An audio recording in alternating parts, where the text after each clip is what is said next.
Hi കൂട്ടുകാരെ, പുതിയൊരു വീഡിയോയിലേക്ക് എല്ലാവർക്കും സ്വാഗതം. തുടക്കത്തിൽ തന്നെ ദയയെ കാണിച്ചാണ് കേട്ടോ എപ്പിസോഡ് തുടങ്ങുന്നത്. അങ്ങനെ ദയ ഷബയോട് പറയണേ, ഉണ്ണിക്കുട്ടനെ നമ്മുടെ റൂമിൽ കിടത്താം എന്ന് കരുതിയതായിരുന്നു. പക്ഷേ ഇപ്പോൾ അതിനും തടസ്സമായി. അതെന്താ തടസ്സം? അത് ഞാൻ പഞ്ചരത്നത്തിലോട്ട് പോകേണ്ട അവസ്ഥയല്ലേ. അപ്പോൾ അതുകൊണ്ട് തന്നെ ഉണ്ണിക്കുട്ടനെ ഇനിയിപ്പോൾ കിടത്താൻ പറ്റില്ല. ഇനി അനിതേച്ചിയുടെ കൂടെ. അത് കേൾക്കുന്ന ശബരി, പഞ്ചരത്നത്തിലോട്ട് നീ കുഞ്ഞിനെ കൊണ്ടുപോയാൽ എന്താ കുഴപ്പം? അവിടെ കുഞ്ഞുങ്ങൾ വളരുന്നില്ലേ? അത് കേട്ടോടുന്ന അയ്യോ, അവിടെ ആർച്ചമോളും ഭദ്രമോളും അതുപോലെ തന്നെ ലച്ചുട്ടനും വിച്ചുട്ടനും എല്ലാ കുട്ടികളും കൂടി ആകുമ്പോൾ ഉണ്ണിമോനെ അത് ബുദ്ധിമുട്ടാണ്. അത് വേണ്ട, ഇവിടെ തന്നെ വളർന്നോട്ടെ. ഇപ്പം നീ പറയുന്നതിൽ അതിൻ്റേതായൊരു ന്യായമുണ്ട്. അതുകൊണ്ട് അനിതേച്ചിയുടെ കൂടെ തന്നെ നിൽക്കട്ടെ. എന്തായാലും നീ നാളെ തന്നെ പഞ്ചരത്നത്തിലോട്ട് പോകണം. എന്താ ഈ പറയുന്നത്? നാളെ പഞ്ചരത്നത്തിലോ? അയ്യോ, നാളെ പഞ്ചരത്നത്തിലൊന്നും പോകാൻ പറ്റില്ല. അതെന്താ, നിനക്ക് വേറെ എന്തെങ്കിലും പരിപാടിയുണ്ടോ? ഉണ്ട്, ഞാൻ ബ്യൂട്ടി പാർലറിൽ നാളെയാണ് ഡേറ്റ് എടുത്തിട്ടുള്ളത്. അയ്യോ, എന്തിനാ ഇപ്പോൾ ബ്യൂട്ടി പാർലറിൽ പോകുന്നത്? ബ്യൂട്ടി പാർലറിൻ്റെ ആവശ്യമൊന്നുമില്ലല്ലോ എന്ന് ശബരി പറയണം. നീ നിൻ്റെ വീട്ടിലോട്ട് പോകുന്നതല്ലേ? അയ്യോ, വീട്ടിലോട്ട് പോകുമ്പോഴാണ് ബ്യൂട്ടി പാർലറിൽ പോകേണ്ടത്. കാരണം എന്നെ കണ്ട ആരും ഒന്ന് നോക്കിപ്പോണം. ഷബീരേട്ടൻ്റെ ഭാര്യയാണെന്ന് പറയണം. അപ്പം അതിനെ ഞാൻ ബ്യൂട്ടി പാർലറിലൊക്കെ ഒന്ന് പോയി ഒന്ന് ഇങ്ങനെയൊക്കെ ഇരിക്കുന്നത് നല്ലതാണ് എന്നുള്ള വാക്കുകളായി കേട്ടോ. ഇത് കേൾക്കുന്ന ശബരി പറയണേ, എന്തായാലും നിൻ്റെ അച്ഛൻ വലിയ ടെൻഷനിലാണ്. നാളെ എന്തായാലും നീ അവിടെ എത്തണം. നാളെ അനുചേച്ചി അവിടെ നിന്നും പോരും. അതെന്താ, അവിടെ എന്തെങ്കിലും പ്രശ്നങ്ങളുണ്ട്? അതൊന്നും എനിക്കറിയത്തില്ല. നാളെ എന്തായാലും എത്തണം.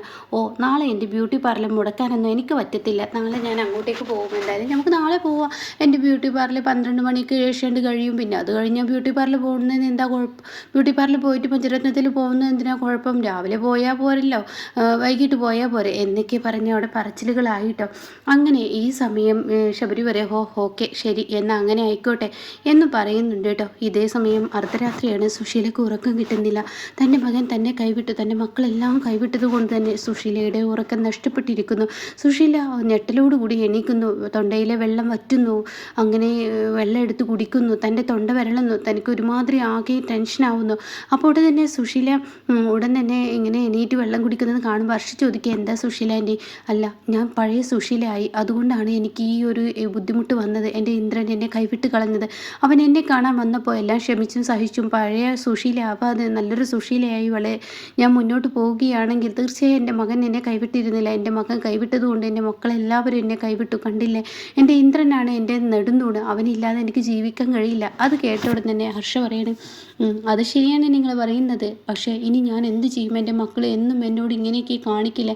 അത് തീർച്ചയായും ഉണ്ടാവും. എന്തായാലും ആൻറ്റി ഇന്നൊരു ദിവസം ഇവിടെ നിന്നാൽ മതി. നാളെ മുതൽ അവിടെ നിൽക്കും. അതെങ്ങനെ നടക്കും? എൻ്റെ മക്കളെ എന്നെ പരിഗണിക്കാത്തോടത്ത് ഞാൻ എങ്ങനെ താമസിക്കും? എൻ്റെ ആൻറ്റിയുടെ വീടാണത്, അത് മനസ്സിലാക്കണം. അതൊക്കെ നീ പറയുന്നത് ശരിയാണ്. എൻ്റെ പേരിൽ ആ വീടാക്കി തന്നു എന്നുള്ളത് സത്യം തന്നെ. പക്ഷേ എൻ്റെ മകൻ അധ്വാനിച്ചുണ്ടാക്കിയ വീടുകളാണത്, വീടും പറമ്പാണ്. അത് നീ മനസ്സിലാക്കണം എന്നൊക്കെ ഹർഷയോട് പറയുമ്പോൾ ഹർഷ പറയാം, അതൊക്കെ ശരിയായിരിക്കും. ആൻറ്റിയുടെ മകനെ അങ്ങോട്ടേക്ക് കൊണ്ടുവരണം. അതാണ് ആൻറ്റിയുടെ മിടുക്ക് എന്നിപ്പോൾ അനുപമയോടൊപ്പം നിന്ന് അമ്മയോട് പ്രതികാരം ചെയ്യുമ്പോൾ അവൻ്റെ ഉള്ളിൽ അമ്മയോടുള്ളൊരു സ്നേഹമുണ്ട്. അതെന്നല്ലെങ്കിൽ നാളെ അവൻ കാണും. അതുവരെ ആൻറ്റി ക്ഷമിക്കണം. എന്തായാലും ഇന്ദ്രൻ ഇല്ലാതെ ഈ പറയുന്ന സത്യനും സോനയൊന്നും ഈ പറയുന്ന സുശീല ആൻറ്റിയുടെ കൂടെ നിൽക്കില്ല എന്നത് ആൻറ്റി പറഞ്ഞത് സത്യമാണ്.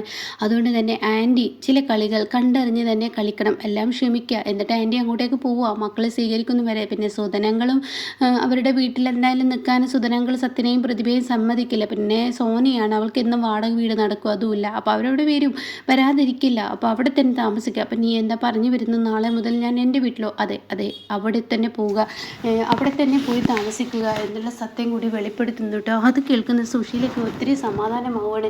പിന്നീട് കാണിക്കുന്നത് രഘുവിനെയാണ്. രഘുവിൻ്റെ ഫോൺ അടിക്കുകയാണ് കേട്ടോ. രാവിലെ തന്നെ വിളിച്ചിരിക്കുന്നു ഈ പറയുന്ന ആമി കേട്ടോ. ആമി വിളിച്ചിട്ട് ഫോണ്, രഘുവേട്ട എവിടെയാണ് രഘുവേട്ട? അത് ഞാൻ കമ്പനിയിലാണ് രഘുവേട്ടൻ, അല്ല വീട്ടിലാണ്. രഘുവേട്ടൻ നുണ പറയാതെ. രഘുവേട്ടൻ്റെ വാക്കിൽ കള്ളത്തരമുണ്ടല്ലോ. ആമി, ഞാൻ വണ്ടിയിൽ കിടന്നുറങ്ങുകയായിരുന്നു. എന്തൊരു കഷ്ടമാണ്, എന്നെയും കുഞ്ഞിനെയും സംരക്ഷിക്കാൻ രഘുവേട്ടൻ ഏറ്റെടുത്ത ഉത്തരവാദിത്തത്തിൽ രഘുവേട്ടൻ ഇപ്പോൾ വരുവഴിയിലും ഞങ്ങളിപ്പോൾ സേഫായ ഒരു വീട്ടിലും. ഈശ്വര, ഇതൊക്കെ കാണേണ്ടിയും കേൾക്കേണ്ടിയും വന്നല്ലോ എന്നിങ്ങനെ പറയുന്നു കേട്ടോ. അപ്പോൾ രഘു പറയണം, എന്തായാലും നീ എന്നെ വിളിച്ചുണർത്തിയത് കൊണ്ട് എനിക്ക് എണീക്കാരായി എന്നിങ്ങനെ രഘു പറയുന്നു. എന്തായാലും എൻ്റെ ഭാര്യ എന്നെക്കുറിച്ച് ഓർത്തില്ല, അതുകൊണ്ട് തന്നെ. അപ്പോൾ ഉടൻ തന്നെ രഘു ഇങ്ങനെയൊക്കെ പറയുമ്പോൾ ആമി പറയണേ, എന്നും ഞാൻ വിളിച്ചുണർത്താനൊന്നും ഉണ്ടാവില്ല കേട്ടോ രഘുവേട്ടനെ അതിൻ്റേതായ തീരുമാനം ഉണ്ടാക്കണം. ഇന്ന് ഞാൻ എന്തായാലും അതിനൊരു തീരുമാനം ഉണ്ടാക്കും. അങ്ങനെ രഘുവും മാമിയും വല്ലാതെ അടുത്ത് എന്തൊക്കെയോ അവർ പരസ്പരം പറയുന്നുണ്ട് കേട്ടോ. അത് നമുക്ക് മുന്നിൽ വ്യക്തമല്ല. ഇതേ സമയം പിന്നീട് കാണിക്കുന്നത് ഇന്ദ്രനെയാണ്. ഇന്ദ്രൻ ഇങ്ങനെ ഇരിക്കുന്നുണ്ട്. അപ്പോൾ ഇന്ദ്രൻ്റെ അരികിലോട്ട് ചായയുമായി മഞ്ചാടിയും ഭാനുമ്മയും വരികയാണ്. അപ്പോൾ ഉടൻ തന്നെ ഇന്ന് തന്നെ ഈ കോളേജിൽ പോകുന്നില്ല. ഇല്ല, 2 പീരീഡ് ലെക്ചറില്ല, അതുകൊണ്ട് തന്നെ ആ പീരീഡ് ആയിരുന്നു കേൾക്കേണ്ട ക്ലാസ്. പിന്നുള്ളത് അത്ര ഇമ്പോർട്ടൻ്റ് ഇല്ലാത്ത ക്ലാസ്സാണ്. അതൊക്കെ അങ്ങ് പറയുമ്പോൾ ഉടൻ തന്നെ പറയണം, ഇന്ന് ഞാൻ ബോറടിയുള്ള ക്ലാസ് ആയതുകൊണ്ട് ഞാൻ അങ്ങോട്ടേക്ക് പോകുന്നില്ല, അപ്പോൾ ഞാൻ ഇവിടെ നിൽക്കുകയാണ്. അപ്പോൾ ഭാനുമ്മ പറയും, നമുക്ക് പഞ്ചരത്നത്തിലോട്ട് അങ്ങ് പോയാലോ. അത് കേട്ട ഉടൻ തന്നെ ഇന്ദ്രൻ പറയണേ, അത് വേണ്ട, പഞ്ചരത്നത്തിൽ പോകണ്ട, അനുപമ ഇങ്ങോട്ടേക്ക് പുറപ്പെട്ടു എന്ന് പറഞ്ഞ് അച്ഛൻ വിളിച്ചിരിക്കുന്നു. അതുകൊണ്ട് ഞാനും കുഞ്ഞും ഇവിടെ ആയതുകൊണ്ടായിരിക്കാം അച്ഛൻ ഇത്ര നേരത്തെ അനുപമയെ ഇങ്ങോട്ടേക്ക് പറഞ്ഞു വിട്ടത്. അത് കേട്ട ഉടൻ തന്നെ, അതെന്താ അച്ഛൻ ഇങ്ങനെ പറഞ്ഞു, അതൊന്നും എനിക്കറിയത്തില്ല. അപ്പോൾ രഘുവിൻ്റെ വണ്ടി വന്ന് നിൽക്കുന്നു കേട്ടോ. രഘുവിൻ്റെ വണ്ടിയുടെ ശബ്ദം കേട്ട ഉടൻ തന്നെ ഇവർ പുറത്തോട്ട് വരുന്നുണ്ട് കേട്ടോ. അങ്ങനെ ഈ സമയം അല്ല, രഘു എന്നൊക്കെ പറയുമ്പോൾ രഘു പറയും, ഞാൻ നിങ്ങളെ ഒന്ന് ബുദ്ധിമുട്ടിക്കാൻ വന്നതാണ്. ബുദ്ധിമുട്ടിക്കാൻ അതെന്താ പറയുന്നത്, അത് ഞാൻ ഇന്നലെ കമ്പനിയിലാണ് കിടന്നത്, അതുകൊണ്ട് തന്നെ എനിക്ക് ഫ്രഷ് ആവാനൊന്നും അവിടെ ഒരു റൂമില്ല, അതുകൊണ്ട് ഞാൻ ഇങ്ങോട്ടേക്ക് വന്നു. അത് കേട്ട ഉടനെ തന്നെ ഇന്ദ്രൻ പറയണേ, എന്താ രഘു നീ പറയുന്നത്, നിൻ്റെ വീടും കൂടിയല്ലേ എന്നും ഇങ്ങനെ പറയുന്നുണ്ട് കേട്ടോ. മഞ്ചാടി എനിക്കും കൂടി ഒരു ചായ താടി എന്നൊക്കെ പറഞ്ഞ് മഞ്ചാടി വിളിച്ച് കൊണ്ടുപോകുന്നു കേട്ടോ. പിന്നീട് ഭാനുമ്മ ചായ എടുക്കുന്നുണ്ട് എന്ന് പറയുന്നുണ്ട്. അങ്ങനെ ചായയുമായി രഘുവിൻ്റെ മുന്നിലോട്ട് വരുമ്പോൾ രഘുവിനോട് ചോദിക്കുകയാണ്, രഘുവേട്ടാ ഇന്നലെ എവിടെ കിടന്നത്? ഞാൻ പറഞ്ഞല്ലോ കമ്പനിയിൽ. എന്നോട് കള്ളം പറയേണ്ട രഘുവേട്ട, കമ്പനിയിലാണെങ്കിൽ രഘുവേട്ടന് ഇത്ര പെട്ടെന്ന് ഇങ്ങോട്ടേക്ക് എത്താൻ പറ്റില്ല. പിന്നെ രഘുവേട്ടൻ്റെ മുഖത്ത് കള്ളത്തരം ഇല്ല, കള്ളത്തരം ഉണ്ട്. രഘുവേട്ടനെ ഈ പറയുന്ന രഘുവേട്ടനെ കള്ളത്തരം പറയാൻ അറിയില്ല. അതുകൊണ്ട് രഘുവേട്ട എവിടെ കിടന്നത്? അത് കേട്ട ഉടനെ രഘു പറയാണ്, അത് പിന്നെ ഞാൻ വണ്ടിയിൽ അങ്ങ് കിടന്നുറങ്ങി. എന്താ രഘുവേട്ട വണ്ടിയിൽ കിടന്നുറങ്ങി? ഇങ്ങോട്ടേക്ക് വരായിരുന്നില്ലേ?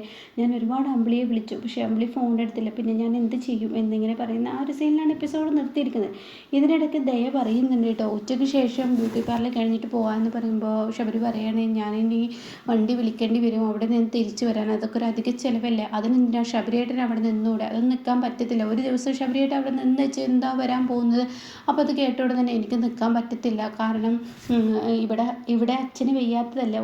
അച്ഛന് വയ്യാത്തപ്പോൾ ഇത്ര വിഷയമാക്കണം. ഒന്നാമത് നമ്മുടെ വീട്ടിലിപ്പോൾ പഞ്ചായത്ത് മെമ്പറൊക്കെ ഉള്ളതല്ലേ, ആ മെമ്പർ വിചാരിച്ചില്ല എവിടെയെല്ലാം അച്ഛനെ ഓടിക്കാൻ പറ്റും, എത്തിക്കാൻ പറ്റും, എന്തെങ്കിലുമൊക്കെ വന്നു കഴിഞ്ഞാൽ പിന്നെ എന്താ പേടിക്കാനുള്ളത് എന്ന് പറയുന്നുണ്ട് കേട്ടോ.